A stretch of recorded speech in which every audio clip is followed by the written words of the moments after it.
பவானிசாகர் அணையின் கீழ் பவானி கால்வாயில் தண்ணீர் திறக்கும் தேதி முன்னரே அறிவிக்கப்படாததால் சாகுபடிக்கான ஆயத்த பணிகளில் ஈடுபட முடியவில்லை என விவசாயிகள் கவலை தெரிவித்துள்ளனர். அது குறித்த கூடுதல் தகவல்களை வழங்குகிறார் செய்தியாளர் ஜான் மைக்கேல். ஈரோடு மாவட்டம் பவானிசாகரில் கீழ் பவானி அணை உள்ளது. காமராஜர் ஆட்சி காலத்தில் ஆசிய அளவில் மண்ணால் கட்டப்பட்ட முதல் அணை என்று இந்த அணை பெயர் பெற்றுள்ளது.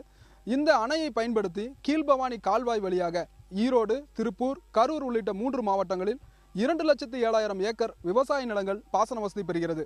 2 மண்டலங்களாக இந்த கால்வாயில் தண்ணீர் திறக்கப்படுகிறது. ஆகஸ்ட் மாதம் முதல் மண்டலத்திற்கும் ஜனவரி முதல் வாரத்தில் 2ஆம் மண்டலத்திற்கும் தண்ணீர் திறக்கப்படுகிறது.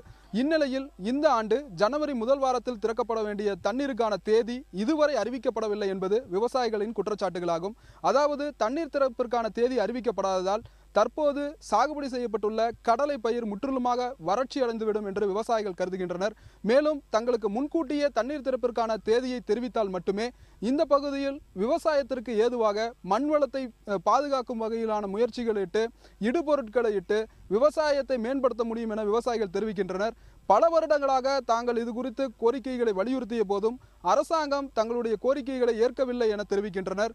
இந்த வருடம் முதல் வாரத்தில் திறக்கப்பட வேண்டிய தண்ணீருக்கான தேதி இதுவரை தெரிவிக்கப்படாததால் எப்பொழுது தண்ணீர் கிடைக்கும் என்ற நிலைக்கு தள்ளப்பட்டிருப்பதாக தெரிவிக்கின்றனர். வரும் காலங்களிலாவது தண்ணீர் திறப்பிற்காக 1 மாதத்திற்கு முன்பாக தேதியை அறிவிக்க வேண்டும் என்றும் 5 முறை மட்டுமே இந்த பகுதியில் தண்ணீர் கொடுத்து வரும் நிலையை மாற்றி 6 முறை தண்ணீர் திறந்துவிட்டால் தங்களுடைய பகுதியில் 2 லட்சம் ஏக்கர் விவசாயமும் செழுமையடையும் என விவசாயிகள் எதிர்பார்க்கின்றனர். புதிய தலைமுறைக்காக செய்தியாளர் சந்திரசேகர் மற்றும் ஒளிப்பதிவாளர் சதாசிவத்துடன் ஜான் மைக்கேல்.